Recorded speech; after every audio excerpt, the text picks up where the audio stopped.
Welcome back. પ્રધાનમંત્રી નરેન્દ્ર મોદીના સુરતના પ્રવાસને લઈને ચુસ્ત પોલીસ બંદોબસ્ત ગોઠવવામાં આવશે। સુરત પોલીસે ટ્રાફિક અને સુરક્ષાને ધ્યાને લઈને જાહેરનામું બહાર પાડ્યું છે, જેમાં ડાયમંડ બુર્સના વિસ્તારને નો ડ્રોન ફ્લાય ઝોન જાહેર કરાયું છે। પોલીસે સુરક્ષાને લઈને રૂટના ડાયવર્ઝન અને તેના સામે વૈકલ્પિક વ્યવસ્થાના રૂટ માટે જાહેરનામું બહાર પાડ્યું છે, જેમાં ઓએનજીસી ઓવરબ્રિજ સર્કલ 4 રસ્તાથી સચિન જીઆઈડીસી ગેટ નંબર 1 સુધીના બંને બાજુના રસ્તાને પ્રતિબંધિત જાહેર કર્યો છે, જેની સામે વૈકલ્પિક રૂટ તરીકે હાઈવેથી કડોદરા, કામરેજથી કીમ, પછી હજીરા જઈ શકાય તેવો રૂટ નક્કી કરાયો છે। 1800 જેટલા હોમગાર્ડ્સ, 550 જેટલા ટીઆરબી જવાનો તથા અધિકારીઓનો સમાવેશ કરવામાં આવેલ છે। આ દરમિયાન કોમ્બેટ નાઇટ કરી અસામાજિક તત્વો ઉપર સતત ચાંપતી નજર રાખવામાં આવેલ છે।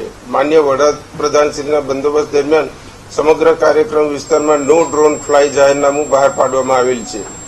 એરપોર્ટ જનાર પેસેન્જર તેમજ જીવન જરૂરિયાતના વાહનોને અગવડતા ના પડે તે સારું ટ્રાફિક શાખા દ્વારા સુચારુ સંકલન કરવામાં આવેલ છે।